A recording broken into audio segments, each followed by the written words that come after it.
Sarah had always led a predictable life. She studied journalism at a small college, lived with her mother, Alice, and worked part-time at a nearby coffee shop. She was known for her warm smile, her headphones always around her neck, and her habit of writing everything down in notebooks. But something had changed in recent weeks. She began to feel her room looked slightly different when she came home. Small objects out of place, a strange scent in the air. She blamed fatigue, or maybe her imagination, but she made notes about it in one of her notebooks. At the coffee shop, a new customer started to appear regularly, always ordered the same drink, sat in the corner and just watched. Sarah found his stare uncomfortable, but avoided contact. He never spoke to anyone. One Friday night, Alice came home from work and found the house quiet. She assumed Sarah had gone out with friends, but hours passed. Calls went to voicemail. Sarah's phone was in her room, her bag too. Only her shoes were missing. Alice called the police the next morning. A missing persons report was filed. There were no signs of forced entry, no witnesses, no camera footage. Sarah had simply vanished. Detective Marcos was assigned to the case. He began tracing Sarah's routine. Friends mentioned she had seemed distracted lately,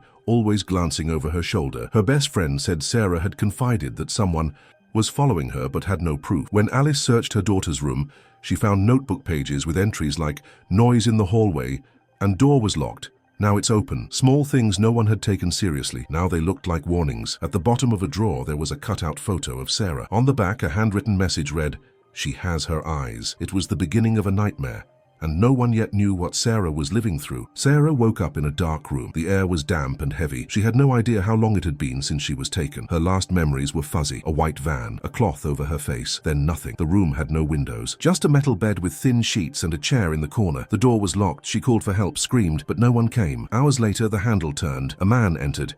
He wore gloves and a low cap. His voice was cold. He told her she was safe but needed to cooperate. He didn't want to hurt her but wouldn't tolerate screaming. Sarah tried to memorize everything. His voice, his height, every detail. Her instincts told her he knew exactly who she was. And although he didn't seem to want to hurt her, there was something in his eyes that said this wasn't random. It was planned. In the days that followed, he brought food, water, and barely spoke. He called her "smart girl" and asked strange questions. If she liked flowers, if she could cook, if her mother still smiled the way she used to. That question hit hard. He knew her mother. Somehow this was about Alice. Meanwhile, Alice was still searching for answers. The police hit dead ends, but Marcos didn't give up. He started digging into Alice's past. Something didn't add up. Trapped in that room, Sarah started writing with whatever she could find. On the back of food wrappers, she noted his words, noises outside, time patterns. She was determined to survive and to make him pay, but she still didn't know the true reason behind her kidnapping was buried in a past that wasn't hers. Detective Marcos began combing through old records involving Alice, school reports, harassment claims, even minor police reports lost in stacks of paper. That's when he found it. A report filed by Alice when she was 17 against a man named Scott Barreto. The name was unusual, and it came up again 3 years later in another report involving threats made to a former college classmate. Not enough to get him arrested, but enough to reveal a pattern. Marcos printed the file and took it to Alice. She took a while to remember. Then slowly, she admitted it. Scott had been an obsessive classmate, an older student who tried to get close to her and became aggressive when she rejected him. Back then, she just wanted to forget it. Meanwhile, Sarah was trying to stay sane. The man always kept part of his face covered, but she started recognizing the scent, the voice. Then she remembered the customer at the coffee shop, the way he looked at her. It was the same man. He knew where she studied, where she lived, what she liked to read. She realized the kidnapping wasn't planned in days.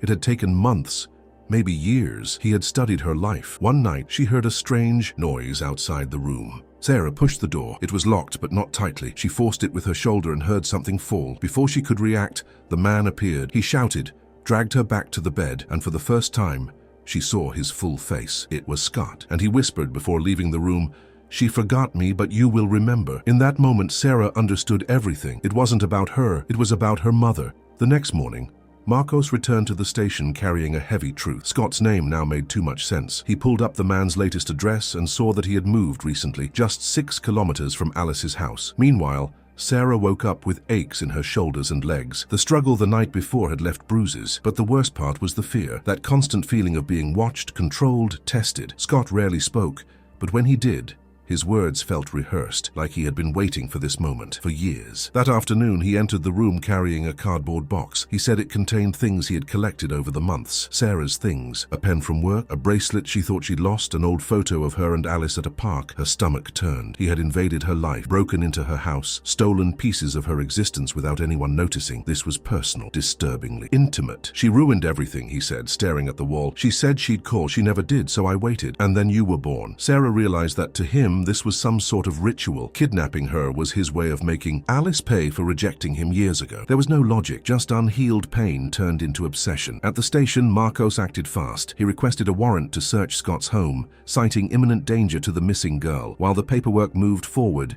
he returned to speak with Alice. He asked about every detail from her past with Scott, how he acted, what he said, how it ended. Through tears, Alice confessed that Scott had once shown up unannounced at her house. Years ago, her father had forced him away. She never reported him again. Back then, people didn't believe in subtle threats. She said, I just wanted to forget. Now, forgetting was impossible. And somewhere nearby, Sarah clung to hope. Despite the fear, she knew someone was looking for her, and she refused to give up. Sarah awoke to footsteps outside her room. They weren't the usual ones, heavier, quicker. Something was different that morning. When the door opened, Scott didn't come in. She heard him arguing with someone on the phone. He was angry, mentioned deadlines, someone getting in the way. She pressed her ear to the wall, trying to memorize his words. She now knew time was her greatest enemy, but also her greatest chance. The more pressure he felt, the more mistakes he'd make, and that could be her way out. At the station, Marcos received the warrant. Within hours, he and his team were on the way to the address. It could already be too late, but every second counted. Alice begged to go, but he convinced her to stay. You need to be whole when she comes back, he told her. When they arrived, the house looked ordinary. Low gate, unkempt yard, shuttered windows, but something felt off. The back door was sealed shut with a new padlock. They forced their way inside. Scott heard the noise and ran to Sarah's room. He tried to drag her, cover her face, but she screamed with everything she had, screamed like never before, and on the other side of the door, Marcos heard her. They broke through, found them. Scott was restrained, still clutching her arms. Sarah cried, not out of fear, but relief, suppressed desperation. She was free, alive. Marcos wrapped her in a blanket and rushed her out. Sarah trembled, but held tight to a small piece of paper where she had written names, times, phrases, anything that could help. She didn't just survive, she fought. Scott was taken away in handcuffs, silent. No remorse in his eyes, only frustration. Like a mission cut short. But for Sarah, that nightmare was over. At the station, she reunited with Alice. The hug was long, tight, and full of tears. Alice kept saying she was sorry, that she didn't know, that she'd do anything to protect her. Sarah simply replied, I just wanted to come home. The days that followed were filled with medical checkups, interviews, and endless questions. Sarah answered what she could, but there were things she still couldn't say aloud. Doctors said she was physically okay, but the deepest wounds were the ones no one could see.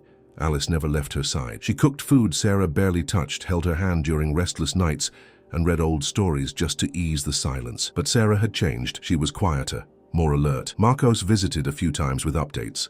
Scott had confessed, said Alice had ruined his youth, and now she'd understand what it meant to lose something. He showed no remorse. Sarah listened with her eyes on the floor. She didn't cry. She just listened, as if she was still locked in that room emotionally. The media picked up the case. Reporters camped outside their home. Alice pleaded for privacy, but the cameras stayed. Sarah refused to leave the house. Every window felt like an open threat. Therapy began. Slowly, Sarah started to speak. She talked about what she remembered, what she felt, what she dreamed. The psychologist called her strong. Sarah just felt like she was surviving. One night, Alice found her staring at the wall, asked if she was okay. Sarah whispered, what if he left someone out there? What if someone's waiting? Alice hugged her and promised to keep her safe. Installed cameras, reinforced the doors, but Sarah knew the real fear wasn't outside.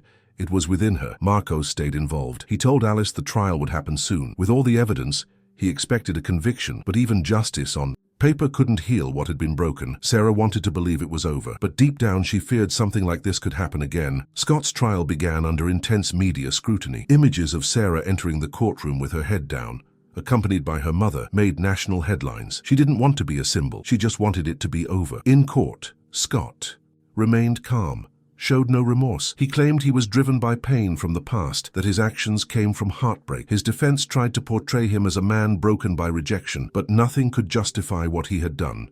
Sarah testified. Her voice trembled at first, but grew steadier with each word. She told them what she endured, what she heard, what she feared. She said she wasn't seeking revenge, only to ensure he'd never do this to anyone else. Alice also testified. She cried as she recalled the past.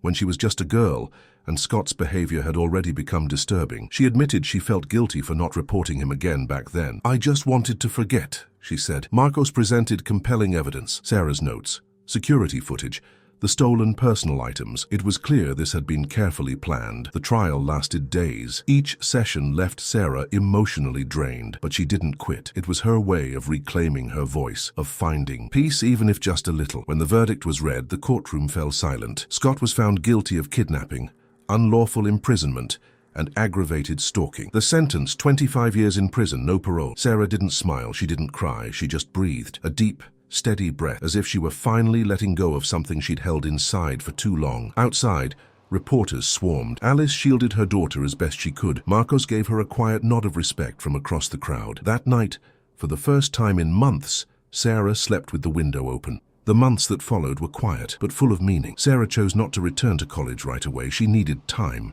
to breathe, to discover who she was after it all. She started writing, not in hidden notebooks anymore, but through an anonymous blog. She wrote about fear, healing, and the bravery in just existing. Alice supported every step.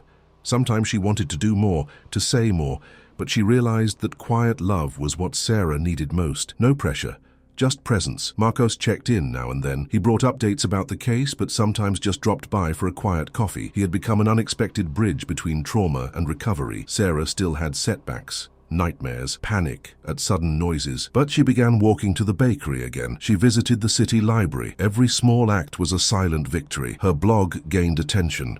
Messages from strangers began to arrive. "Your words helped me. I finally feel understood." She didn't know their names, but every note reminded her she wasn't alone. One fall afternoon, she was invited by a non-profit to speak at a closed gathering for survivors. She hesitated, then accepted, not to be a public figure, but to help others believe it was possible to move forward. The room was small, the audience quiet, her voice steady. She didn't dramatize. She didn't hide. She told the truth. At the end, a woman approached and whispered, "You said what I never could." On the drive home, Alice turned to her and said, "Do you know how strong you are?" Sarah looked out the window. "I know how fragile I've been. Maybe strength comes after that." Spring brought a lightness in the air that Sarah hadn't felt in a long time. The blooming trees seemed to mirror the slow rhythm of her healing. There were still shadows. Some nights she woke up gasping, but she had learned to breathe, to rise, and to keep going. She decided to return to college. Her steps were cautious but firm. Some classmates knew what had happened. They avoided the topic respectfully. Others looked at her as if she were made of glass. Sarah smiled and moved on. She wanted to be seen as whole, scars and all. Alice reduced her work hours. She wanted to be closer, more present. They developed a new routine. Slow breakfasts and long conversations at dusk. A bond that had been forged in pain, now deepened in peace. Sarah's blog continued to grow. It now had a name, a small loyal audience, and an invitation to become a book. She hesitated, afraid of exposure, but after a long session with her therapist, she agreed, not to relive the pain, but to show survival was possible. At one book signing event, Marcos appeared quietly. He handed her an envelope with newspaper clippings, reader letters, and a handwritten note. "You're not just a survivor. You're a bridge for many." On the way home, Sarah stared out the window. The city moved around her, people coming and going, unaware of each other's stories. She wondered how many carried silent wounds, how many still feared opening the door. At the end of the semester, Sarah presented a project about the power of storytelling, how telling stories could heal both the writer and the reader. She was applauded, and for the first time, she felt proud without guilt. She still had bad days, still wrestled with the echoes of fear. But inside her now lived a quiet space of peace, a space where silence didn't hurt anymore. And it was there, in that space, that she was learning how to live again. Months later, on a sunny summer morning, Sarah walked alone through an open-air book fair. Her name now appeared on book covers. The book based on her blog had been published and warmly received. But she didn't see herself as a writer. She saw herself as someone who turned pain into words. As she passed a stall, she heard a little girl whisper to her mother, "It's her." Sarah smiled, gave a discreet wave, and kept walking. She no longer felt ashamed of being recognized. It was recognition for something she overcame, not for what she had suffered. Alice watched everything from a distance, her eyes full of pride. She knew there were still hidden fears, that Sarah still slept with a light on, still avoided some streets, but she also knew her daughter was moving forward, in her own time, with her own steps. Marcos showed up with a coffee in hand. He handed it to Sarah and said, "I think you're more widely read now than any report I've ever written." She laughed, and for the first time, it didn't feel like a polite laugh. It was light, genuine. They talked for a few minutes, among books and shy smiles. Then they said goodbye with a long hug. There were no promises, but there was respect and a quiet gratitude between them. At the end of the day, Sarah returned home and found Alice preparing dinner. They sat at the table, like so many other nights, but something was different. Peace was no longer a pause between storms. It was something that was beginning to feel permanent. Before bed, Sarah opened her bedroom window. She felt the wind come in and looked up at the clear sky. She grabbed one of the old notebooks she had saved. She reread one of the first phrases she had written during captivity, and with a new pen she wrote beside it, "I survived, I am living, and this is only the beginning." She closed the notebook and turned off the light. For the first time, she slept with the window open, without fear. If this story touched you, leave a comment and share what moved you the most. Like the video and subscribe to the channel for more real, intense, and deeply human stories.